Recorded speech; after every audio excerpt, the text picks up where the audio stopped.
હવાર પડવી હોય પડે કે ન પડે પણ આપણે નાઈ કરીને આવ્યા હતા બારા ને હવે જવાનું છે મંદિરે. હનુમાન દાદાના દર્શન તો રોજે રોજ કરવાના છે. અને ભાઈ પોઈકાપા મંદિરે કર્યા હનુમાન બાપાના દર્શન. તો ભાઈ મંદિરેથી દર્શન બીજા કરીને નીકળી ગયા હતા આપણે દુકાન બાજુ ને આ બાજુ આગળ બે કૂતરા બેઠા છે.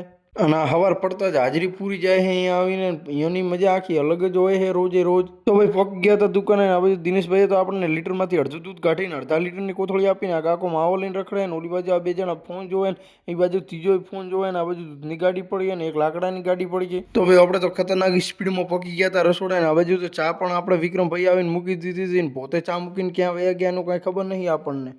પણ ભાઈ આ બાજુ તો મારા જે હવારમાં સમોસાની તૈયારી ચાલુ કરી નાખી અને મારા જે નાસ્તાના બદલે જમવામાં સમોસાનું કામ કરી નાખ્યું. બોલો હવે નાસ્તો કરો જમવું એ કાંઈ ખબર નથી પડતી આપણને. તો આવ્યા હતા રૂમ બાજુ આપણને વળી ગયો પરસેવો કારણ કે આટલી બધી બોટલોનો એક આરે સ્ટોક કરી નાખ્યો હતો કારણ કે હવે એક મહિનો સુધી પાણી મંગાવવાની નિરાત થઈ ગઈ આપણે. અને ભાઈ બોટલોનું કામકાજ પૂરું કરીને મોઢાને હરખી રીતે જોઈ કરીને આવી ગયો બારો ને આ બાજુ હુરદાદા હવે રજા લેવાની તૈયારી કરી નાખી છે. સારું એડો તમે બસ લાઈક ફોલો કરી નાખો.